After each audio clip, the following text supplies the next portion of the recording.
És el torn de la consellera. Gràcies de nou, diputada. És que el meu model és el de la corporació. Em semblava que era clar quan li deia que per quantitat d'audiència, per qualitat i per pluralitat és el nostre model.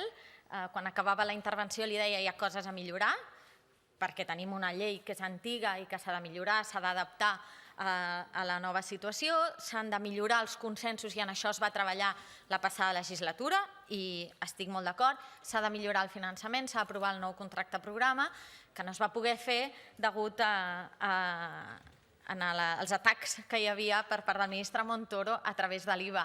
Però aquest és el nostre model, un model que ha d'estar adaptat, a les noves circumstàncies, també a la pluralitat que hi ha ara de fonts d'informació, i vostè abans s'hi feia referència, cada vegada tenen menys impacte, i és cert, tenen més impacte perquè hi ha molta més diversitat. El fet que es vagin repetint les coses no es converteixen en realitat.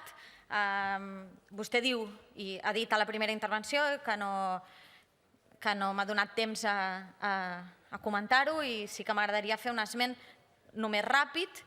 Li torno a dir, tota la voluntat de treballar plegats si hi ha propostes concretes. Vostè deia que afectava, no sé quines paraules exactes ho ha dit, que afectava la convivència i, de fet, en el passat s'hi ha referit a TV3 com un CDR mediàtic. Bé, això ens costa de creure que realment vagi per aquí. Realment les notícies que tenim sobre violència, sobre agitació, són molt clares. Abans d'ahir, un veí de Lledoners que va acabar atès a l'hospital. Crec que això no ho va provocar TV3.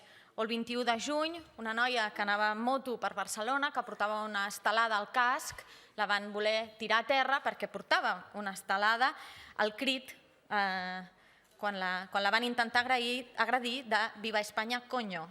El 18 de juny, Santa Maria d'Oló, dos nois agredits a cops de puny que acaben a l'Hospital de Sant Joan de Déu de Manresa, platja de Canet de Mar, que agredeixen un veí de 82 anys, etc.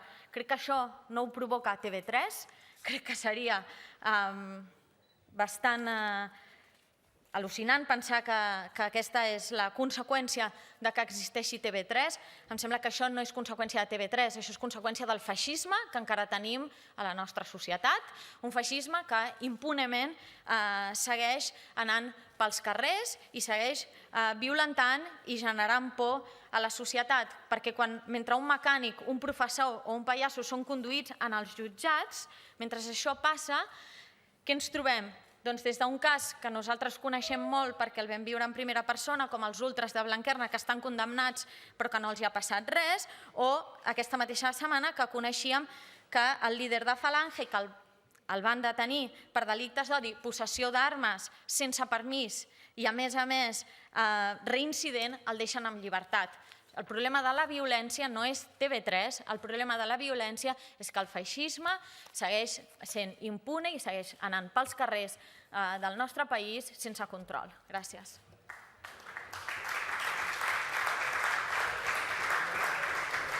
Gràcies, consellera.